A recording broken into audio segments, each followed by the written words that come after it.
আসসালামু আলাইকুম। আমি আছি এখন বর্তমানে মনে করেন না ওমান সালালার একটা জায়গাটার নাম বলে কি হাফার রোডে আছি, ঠিক আছে না? এখানে দেখেন আমাদের হাফার রোডের একটা কাজ নতুন রোডের কাজ চলতেছে, ঠিক আছে না? মানে নতুনভাবে রাস্তার কাজ চলতেছে, ঠিক আছে না? আপনাদেরকে আমি একটা জিনিস দেখাবো, আমার বাংলাদেশেও মনে করেন না রাস্তার কাজ চলে, এই দেশেও রাস্তার কাজ চলে, কতটুকু ডিফারেন্স ঢালাইয়ের ভিতরে আপনাদেরকে আমি একটু পরে দেখা দিচ্ছি। একটু অপেক্ষা করেন, একটু পরে আমি দেখা দিচ্ছি। ওকে, এই যে দেখেন আমাদের বাংলাদেশেরও রাস্তা আর এই দেশেও রোডের কাজ চলতেছে। ঢালাইটা দেখেন শুধু কতটুকু, দেখছেন?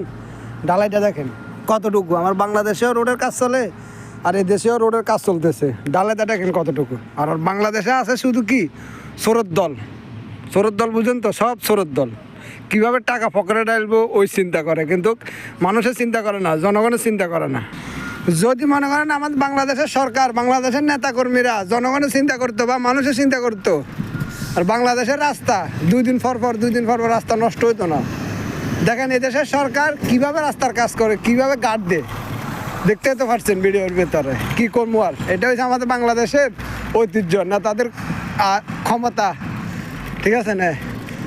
আগে নিজের পকেট ভর্তি করে, তারপরে অন্য কাজ করে, বুঝতে পারছেন?